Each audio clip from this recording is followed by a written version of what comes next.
दानव पादानावा हो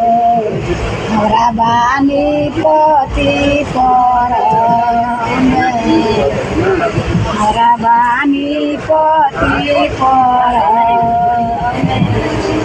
भांग के पतैया पर गुरुजी आसन लगनी हो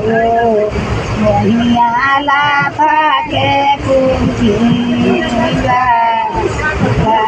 पिया कइले केन कहली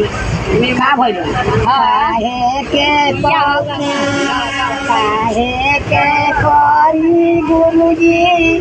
दानव पादाना हो हमरा बाए बेटा मुझे सर लोग करना बेटा सरवन बड़े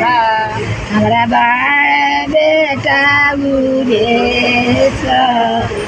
भांग के पतैया पर गुरुजी आसन